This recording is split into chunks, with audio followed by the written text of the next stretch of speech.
I'm your producer, Todd Bartu, and this is Offshore Explorer.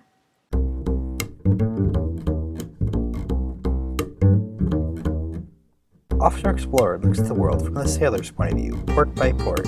Together, we share stories that detail the important intersections between sailing culture and life, past, present, and future. Let me introduce our host, a lifelong sailor who has traveled the world, from mega yachts to tugboats to ice boats, and a published author who has written for both stage and screen, Captain Scott Dodgson. Hello, Todd. Weather today is we still have some gale force winds out there, and so everybody keep your hatches closed and stay a little bit dry. Yes.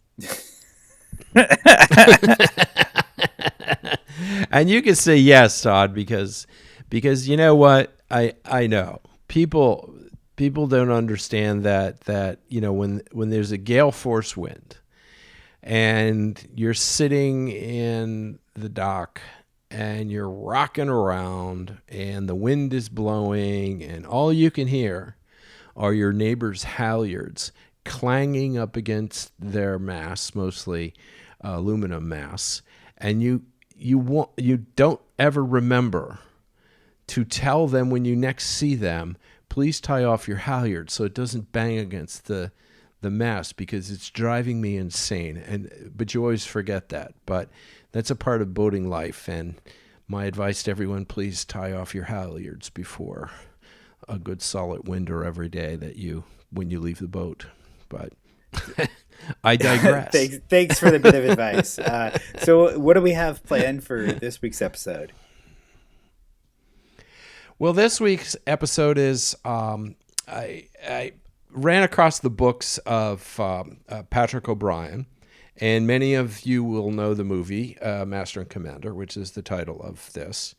And it's really about how reading a wonderful book with wonderful detail and immersiveness into the age of sailing, and everything that comes with it, the natural philosopher, the medicine, the way people ate, the way people thought, very detailed, very dense, very interesting.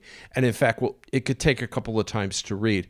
But I always felt like these books added so much more to my sailing experience. There's so much more that you can gain from reading the book and then going out and sailing, and it just makes you, I think it makes you a better sailor, and it makes you more aware of the path that many others have walked on.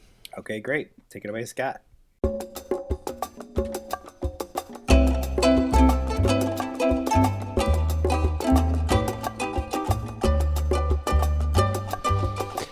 In 1990, I was chartering in the Greek islands and along the Turkish coast. They call it the Blue Coast. It's Marmaris, Göcek, Bodrum, Greek islands, Rhodes, Simi. I've discussed a lot of these in passing. I spent many years there, so a lot of the stories that come from there are pretty fresh. But I had been looking for some books to read, as a lot of us that are on boats. Now, I've been on boats. I started sailing personally probably when I was in the womb, but really I think I started sailing like I was, holding a sheet, I think or holding a tiller when I was something like 6 or 7. And off and on through the next 60 years, I have sailed all sorts of vessels and had all sorts of exciting and adventurous times. And I've been off boats periodically for a while. But, like a lot of us, we're modern people. We have, unless we have an exact job of being on the water, which I did for many years, ran tugboats in New York Harbor. When I was a high school senior, I worked on oar boats in the Great Lakes. Hope to bring you a couple of freshwater sailors in the future. I sailed a lot of boats, raced international 14s, spent some time on schooners, power boats, mega yachts. I pretty much, covered a lot of bases in the last, let's say, 60 years, along with being educated and going to college and getting a master's degree and all these other wonderful things that you do to make your life better. And if there's anything I can say about this podcast is I'm interested in showing, revealing, and getting people to think about what they can do to better their lives. And in sailing, I think this discovery is much more evident than maybe any other kind of occupation or endeavor, because sailing does require and comes with a long history of realization and edification. And I think this is an important thing. Now, with that said, the American mariner owes a great debt to English maritime history, industry, the trading, the Royal Navy. And to understand that kind of influence on the American mariner, because you have to understand the American mariner is kind of fresh to the scene in terms of world history. About 300 years, for the most part, sailing was dominated by the English, the French, Spanish, and Dutch. And that's sort of what North America, has seen as dominating sailing influences from these particular countries. And there's, of course, a lot of things to go over and a lot of history involved with it and a lot of really fascinating things. But in my life, in this sailing life that we've chosen, in 1990, I came across a book, and it was called The Master and Commander by Patrick O'Brien. And that changed the way I saw my sailing life. I read this book with absolute attention to detail. And it was the beginning of a love affair with Patrick O'Brien and his characters of Jack Aubrey and Steve Maturin. It is safe to say, the New York Times has said it, the London Times has said it, the New York Times Book Review has said it, along with many, many other notable reviews, that Patrick O'Brien's Jack Aubrey, Steve Martin series is the best historical fiction ever written. I wholeheartedly agree.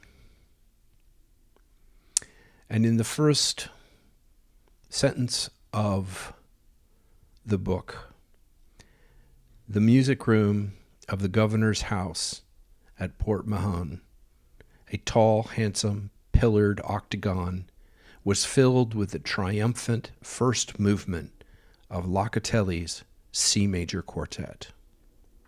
And with those words, millions and millions of readers have discovered the work of Patrick O'Brien through like 20 novels. And the novels have chronicled the voyages of Steve Martin, Jack Aubrey, through the shoals and deep water of friendship, love, war, and life. Now, what is important about these books is their detail, their absolute religious obligation to truth, the amount of information in creating this world on these ships that Jack is the captain, or the commander, and then the captain, and then the admiral, Commodore, put the Commodore in there. And it's just a miracle that these were ever gotten out. But in 1990, Norton actually published I forget how many, maybe 16 of them or 17 of them. There were a few more to come after that. And the books actually took a lot of people by storm. So in the series, you have sort of like the pleasures of like the Three Musketeers or Sherlock Holmes. You know, you've got high adventure. You got characters who become friends for life. They provide, in terms of fiction, it's a very complex relationship that they have because they're such different characters. It starts the next day after the concert, in which Stephen elbows Jack because Jack is keeping time and thumping. He's a big, blonde-head, blue-eyed brute of a man. 16 stones, powerful. Russell Crowe is close in Master and Commander. Maybe not quite that close, but close enough to give you a feel for what the character is. And Stephen was a thin, pale, weak-looking man, but he elbows Jack, and they get into a little tussle, a verbal tussle, I should say. And Jack apologizes very much because this is his nature. He's a nice guy, and Stephen is also a nice guy, but he's a loner, and he's calculating, and he can strike at any time. And what happens with this relationship is Jack gets his first command, okay? And Stephen signs on as a surgeon. And then over the course of like the next 5,000 pages, they survive shipwrecks and pitched battles, disease, betrayal, storms, imprisonment, bankruptcy, heartbreak. And their friendship stays unbelievably strong. And actually, I think in the book, there's only one note in which Diane, who becomes Steve Martin, who becomes Stephen Maturin's wife, who's the dashing, beautiful, raven-haired beauty who's got a mind of her own. Jack and Stephen become suitors, and there's a competition, and there were some problems with that, but that's about the only time that the two digressed outside of some of the other moments when Stephen wants to get off the boat and go naturalizing. He's a natural philosopher, which means he is doing, at the time, in the 1800s, or the early 1900s, the mission of Sir Joseph Banks and a young Darwin of categorizing every bug, animal, plant on the earth. And there's still a great deal of work to do today to do that. But naturalists, this is their job. And Stephen was a volunteer, amateur, but had written a number of great papers and was highly regarded by the Royal Societies, and as well as being a surgeon.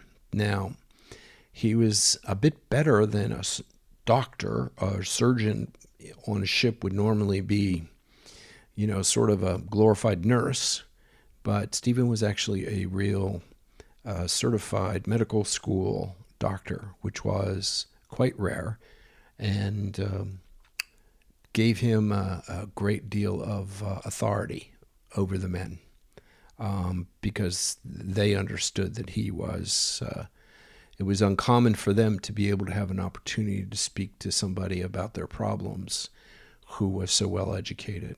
And he could speak many different languages. He studied literature, art, philosophy, and many of these things come out in the discussions between Jack and Stephen and other characters that kind of roam in and out of the stories. And they become a touchstone to realizing the character of the place and the time. Because he creates this whole, Patrick O'Brian creates this whole spirit of the entire age.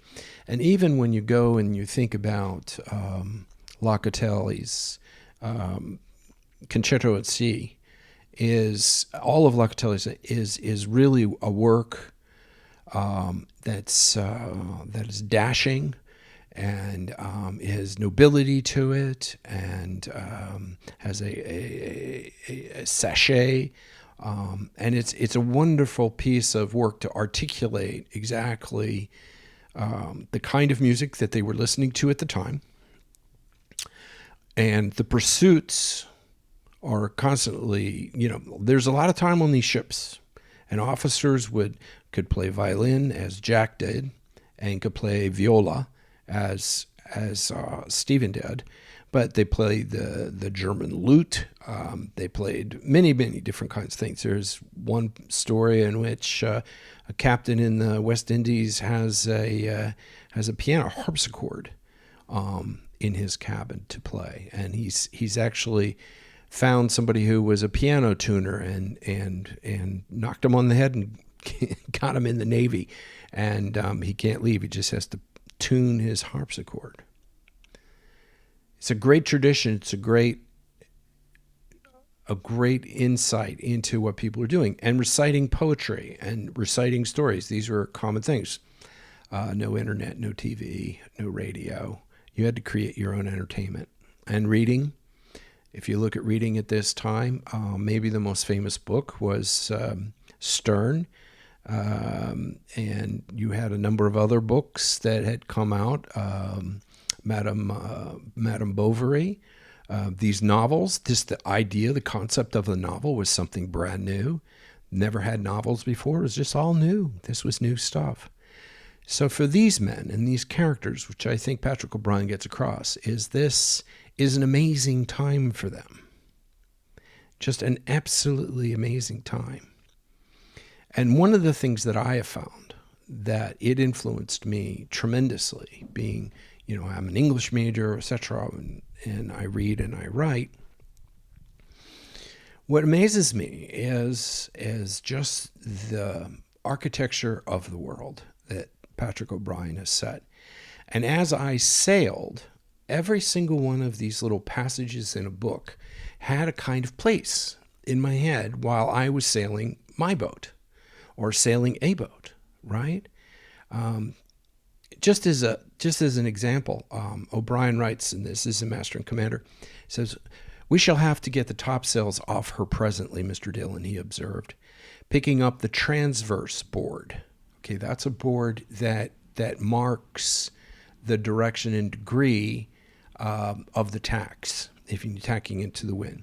He consulted it more as a matter of form than anything else, for he knew very well where they were, and with some sense that develops in a true seaman, he was aware of the loom of the land, a dark presence beyond the horizon behind him, behind his right shoulder blade.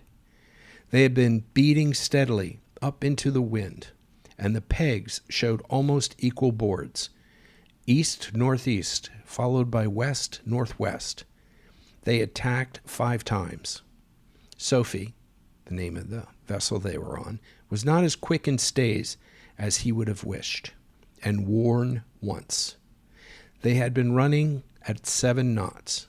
These calculations ran their course in his mind, and as soon as he looked over it, the answer was ready. Keep on this course for a half an hour, and then put her almost before the wind, 2 points off. That will bring you home. Now I know, for me, this is like I have spent more time, coming into.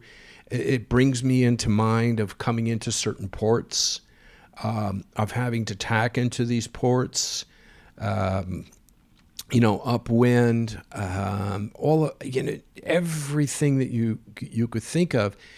This writing stayed in my mind, gave me confidence about being able to make that buoy into the entrance. Okay.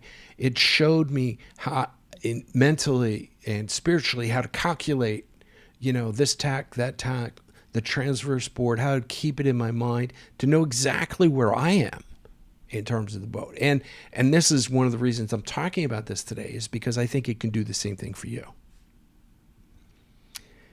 But the characters themselves are fascinating, because Jack Aubrey is clumsy, guileless. He's incapable of managing his own financial affairs. I mean, he makes so much money. I mean, he would be like Bezos today, making so much money and getting shit, taking ships and getting paid and all the rest of it. He was quite a little bit of a rogue.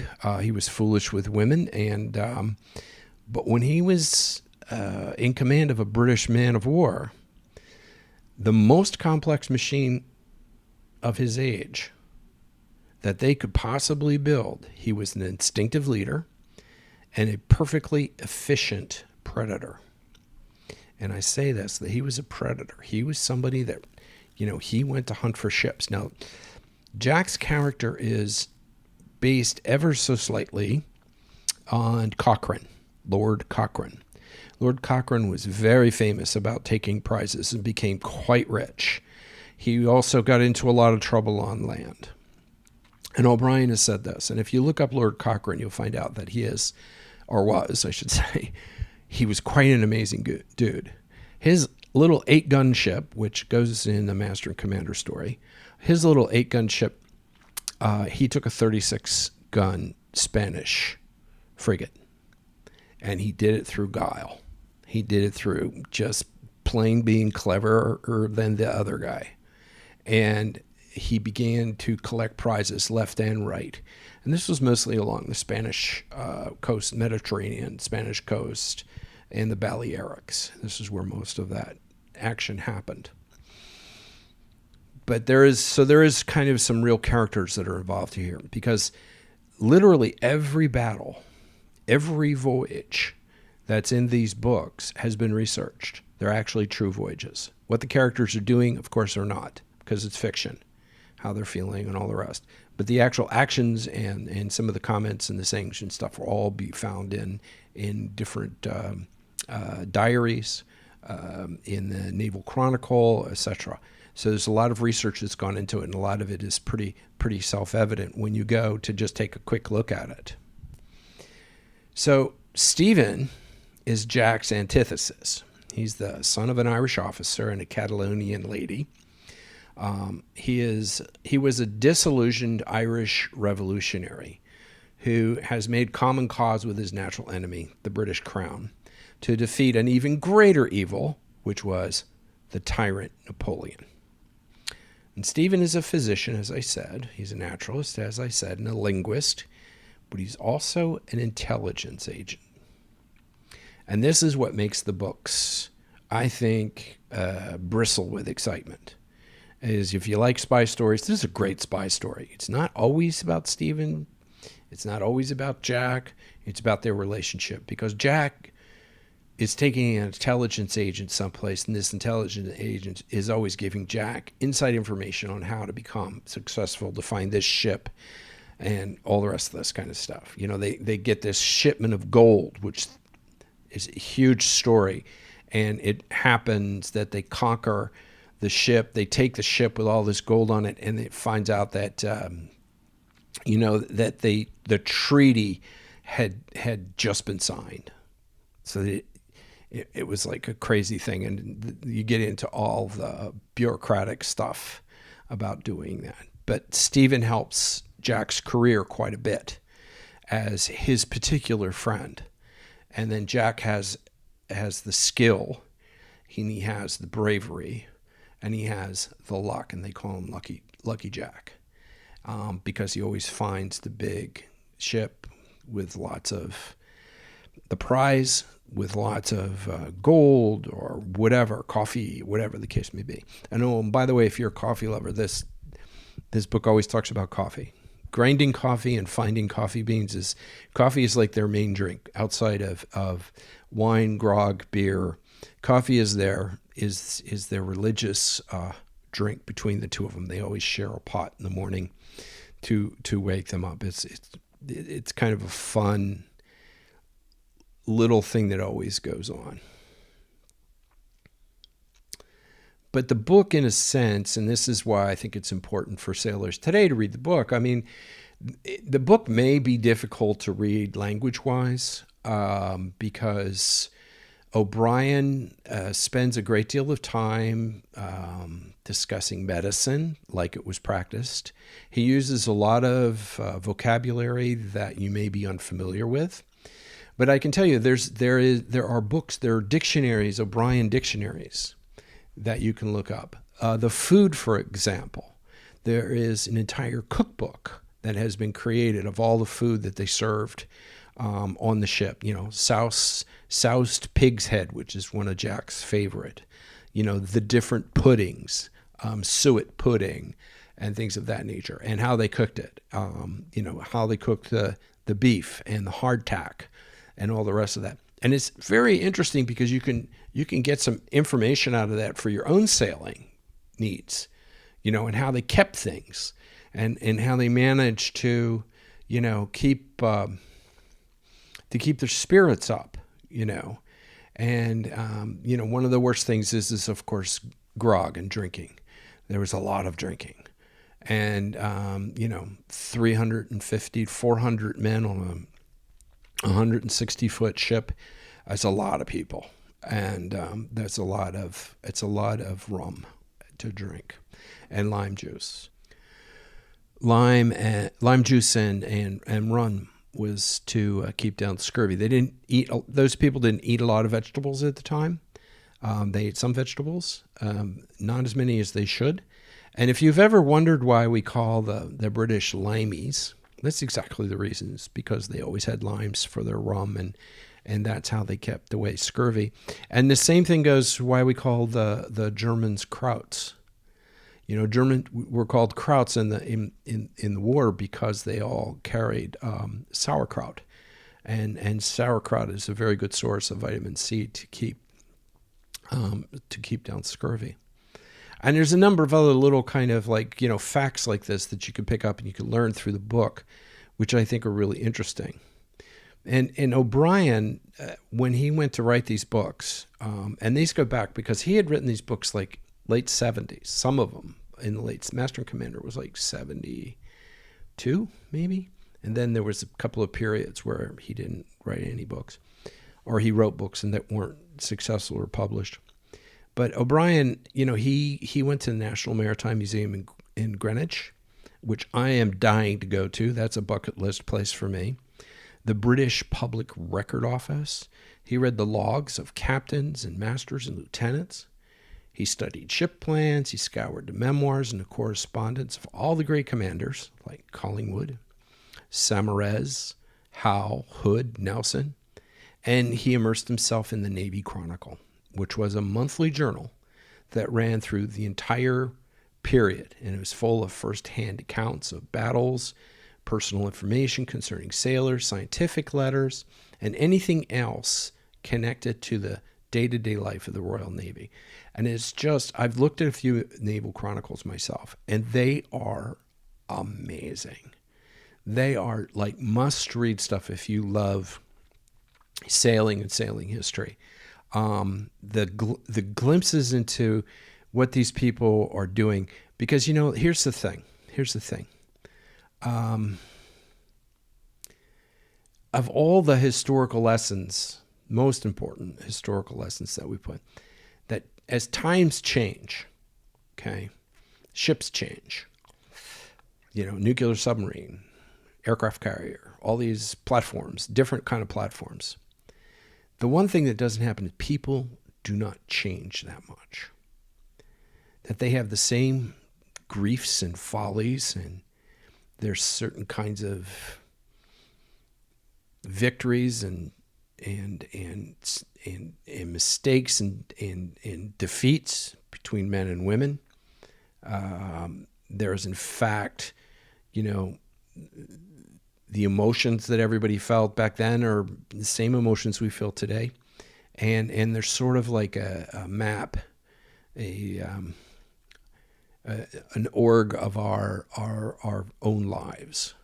And I think O'Brien does a marvelous job at this kind of connection, this kind of masculine connection, as well as a feminine connection. Now, he is, as this period was very misogynistic. Women had no rights. Their husbands were everything. If their husbands died and they owed debt, they paid it, and the women ended up being poor and put out. Doesn't sound too different than today, but anyway, that's kind of how that went. Parliament worked kind of the same way. So all of this business of these beautiful novels, and every single one of them is got its own like wonderful like peeks into, certain places. Like, Jack and Stephen were held captive in Boston, and they had this whole thing in Boston, this adventure in Boston, when they rediscover Diana, and she's escaping this crazed agent, and Stephen outfoxes all of them, and they escape on a boat. And it talks about the battles between the United States Navy, the Constitution, and how the Constitution won so many battles, and how the Americans won so many battles in the War of 1812. Okay, that it was demoralizing for the British Navy, but the British Navy always considered the Americans as their brothers. They sailed and operated ships basically the same way, except as Jack Aubrey noted, he said he would have never countenanced men standing around with their hands in their pockets, chewing and spitting tobacco everywhere. That was his view of the American sailor, although he believed that the American sailor was very brave, very courageous, very, very well-versed sailor, and extremely generous. And American sailors have always been known for their extreme generosity. And it comes out in this book many, many, many times. Desolation Island is one of those where an American whaler actually saves Jack and Stephen. Although Stephen, in a weird way, didn't want to be saved because he was on the island of his dreams, which was a naturalist's heaven in the middle of the south, in the southern ocean. And he found it, fascinating with the seals and terns and birds and boobies and all kinds of everything. So let me go back a little bit to why I think sailors and myself, I always kept coming back to the novels. I've literally read these novels, the whole series. I'm saying 4 times, maybe 5 times, I'm not sure. These are the books that, after I've read something, a book or something, I've just read a few books on John. I read a book on John Barry, a famous revolutionary ship captain, American captain, and a few other books. And I have a fairly eclectic reading history. But I always come back to these books because they dramatize a vigorous life. It's a way of existing both naturally in nature and also in a kind of well-ordered society. It's kind of a dream society to a certain extent, although it's not a society I would personally like to reproduce. But if you spend a lot of time making a lot of long-distance sailing and you have a fairly large crew, there is a sort of hierarchy, there's a sort of an organization of your society that takes place. But the sea is a place of both clarity and decisiveness for O'Brien, where the earth, the terrestrial world, is a source of con men and ill humors and sickness and just complaint. And Stephen is sort of broaches that world. He made a notice that as an observation that when the sailors finish their shore leave and they come back on the boat, that there's lots of complaints and problems and venereal disease and depression and all the rest. But once they get out to sea, there's a cheerful resilience, a competent readiness, an open conversability, a certain candor. And this is what he thinks happened. This is what happens to the American sailor. And I think we can all agree that when we get out sailing, that there is a kind of, vigorous, cheerful resilience about sailing. It's fun to be there. It's great to be there. It's strong. It's a test. It's a wonderful feeling. So for those who love sort of the old ships and the old stories and the old schooners and all the rest of this, and the integration of nature and man, still exists today. And I've been trying to get this across in some of my podcasts. I may have a tendency to sort of wander off and tell stories that don't necessarily seem connected, but are in fact very connected. And maybe a podcast is not exactly the perfect place for a unconnected, sideways look at the world. But in my view, I think if you listen carefully that you'll find that there's an integration between the nature of sailing, the sailor, and the society that he lives in. And the rigging, for example, the taunt, as O'Brien writes, the taunt rigging sang with greater urgency. The sound of the water racing along the side mounted to a diffused roar. The complex orchestra of cordage, wood under stress, moving sea and wind, all-pervading sound, exalting to a sea-born ear. And I think that's how we feel. I think that's where we are. Now, in this relationship of these books to me, and I hope that I open some doors for your own reflection on this, is during the books, he takes a number of voyages. And I'll just mention two of them, two places briefly that majority, I know many of my English friends and European friends have been to, which is Port Mahon, which is in the Balearics. And the first time I sailed up there, there's a lot of writing about that because Jack Aubrey was occupied by the English for many, many years, then reoccupied by the Spanish, and the wars in Europe could sort of change sides. So he had to go up and sail into Port Mahon to rescue Stephen, who was captured as a spy, and they were breaking his fingers under torture, and Jack would not leave his friend. It's a very noble rush, and it's quite an amazing thing, story-wise. But they had to tack up Port Mahon because it's a long channel, and the mountains around it are very tall. So it's like this long, thin kind of leg of water that goes into where the town of Port Mahon is. And it's still, I sailed up that port, and in fact, I tacked several times to get into the port because of the wind. And eventually I just kind of gave up and I had to turn on my motor. But I kept thinking, Jack would have kept tacking. Jack would have kept tacking. He would have had the guys out with the oars, rowing his boat into Port Mahon. But every time I've been in Port Mahon many, many times, and every time I go in there, all I think about is the novels and the adventures that he is there. And that makes a certain sense of place to realize, okay, what other sailors have been there? Like, you can feel you're standing in the shoes of the people from history. Now, Genoa is another place that's very similar to me. This is Columbus's home.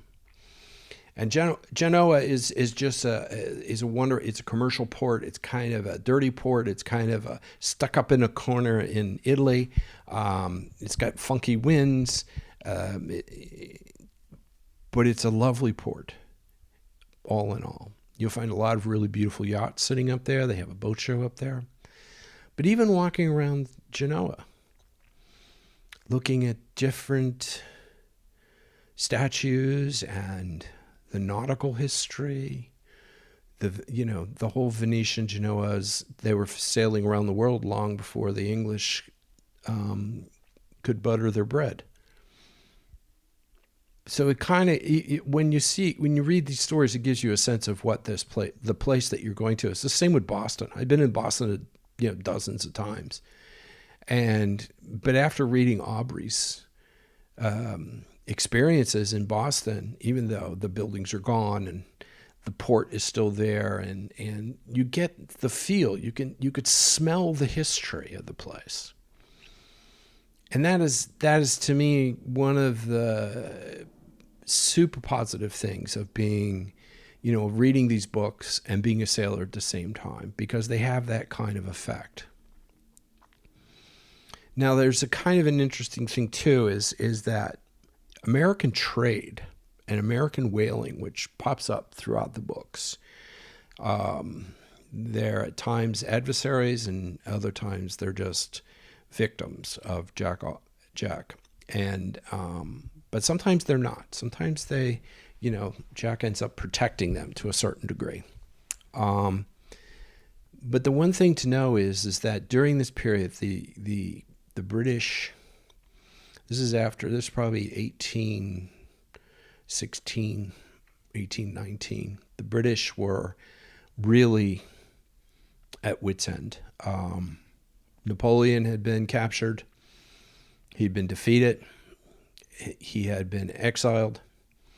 He had come back from exile, and then he had been exiled again after they captured him, which plays parts in the book and the parts in the story.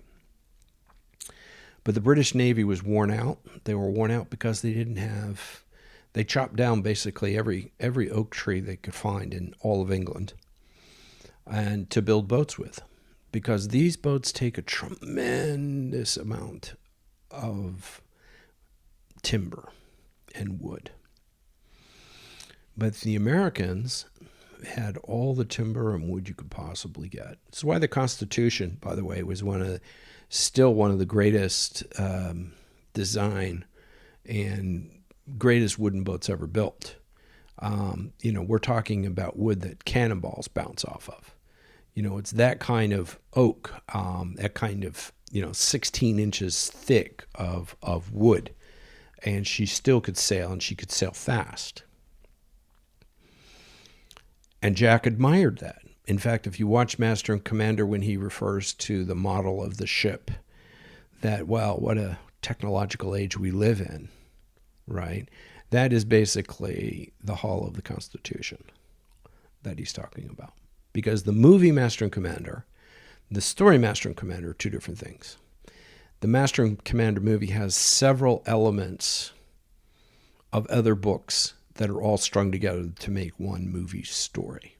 And it's still my best sailing movie ever, period, done. I love that movie. I'll watch it 100 times, easy.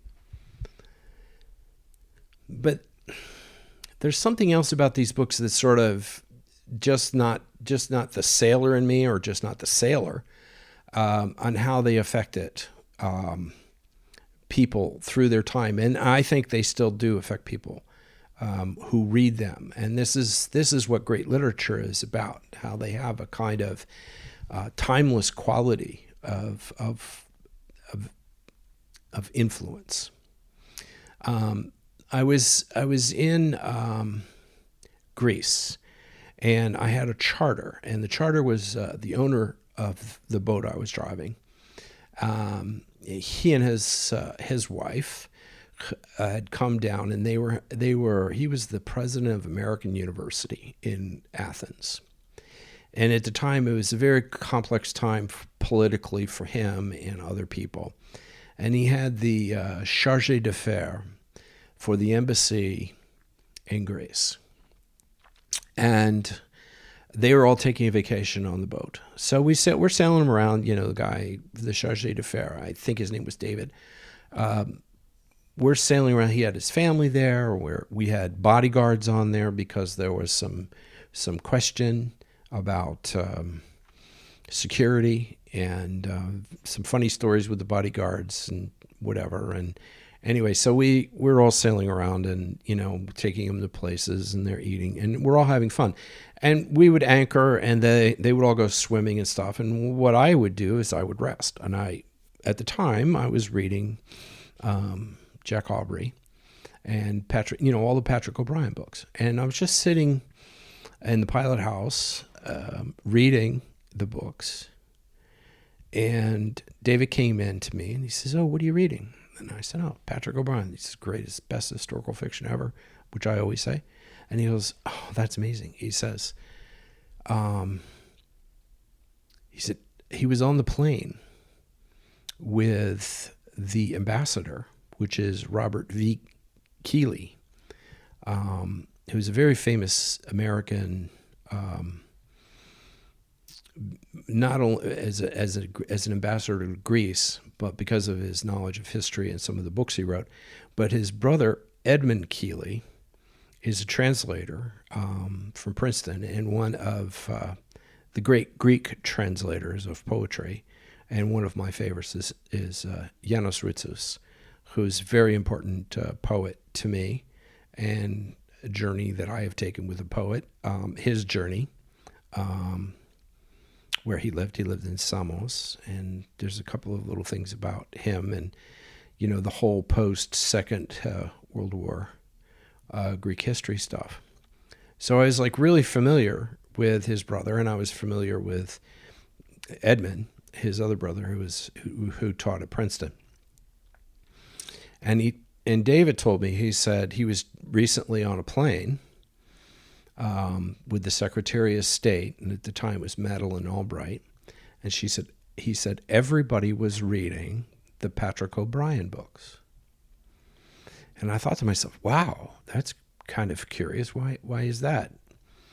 And he said they're reading it because of the way he has written about leadership and the way he treats people and his tactical choices, both emotionally and physically. And they found it to be an interesting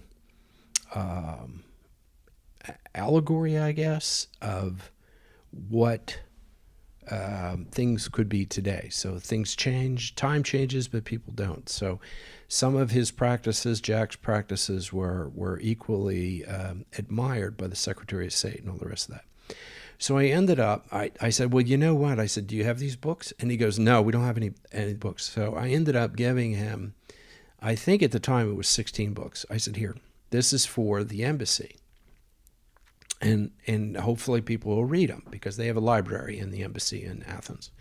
So he left with 16 or 18 volumes of Patrick O'Brian. And I thought, this is really great. This is fantastic. And off he took them. He was very happy to take them, and I was very happy to donate them. And I felt like, okay, this is kind of some cool stuff, because when you read some of the story, like in some of the stories, you will see that there are writers there as captains. There are people who write poetry, who recite poetry. There's a series in The Fortune of War and The Surgeon's Mate where two of the lieutenants are competing with each other, or was it the Ionian mission? Well, anyway, they're competing with each other on different types of poetic verse. And this just brings you into the whole atmosphere of what a ship may be, and what the gun room was like, and what it was like dining in for breakfast with Jack Aubrey, with coffee and bacon and everything else, a flying fish, sautéed flying fish or fried flying fish, just all this kind of interesting feel.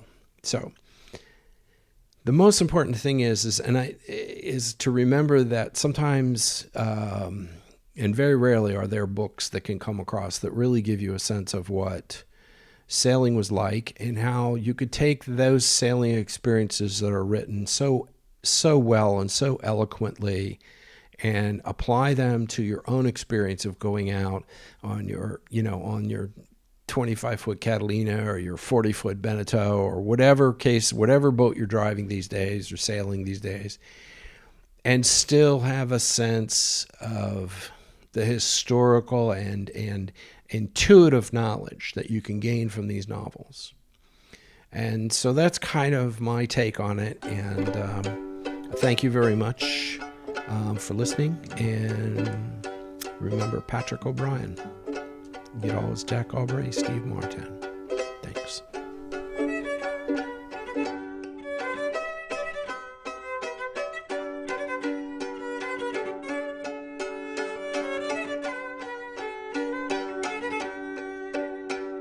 Thanks for sharing, Scott, and giving us your special perspective as a sailor in reading these books. I think it was very insightful. So what do we have planned for next week's episode? Next week, I'm going to talk about solo sailing. I'm going to give you some technical do's and don'ts, and also just sort of recount some of the experiences I've had in solo sailing. Thank you for tuning in. If you liked this episode, be sure to leave us a review.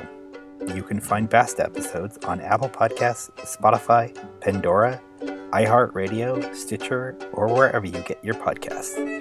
You can find us on Facebook and at offshoreexplorer.org. Our theme song is sung by Paulette McWilliams, with additional music by Amano Utomi and Tommy Twang. Until next time, fair winds and calm seas.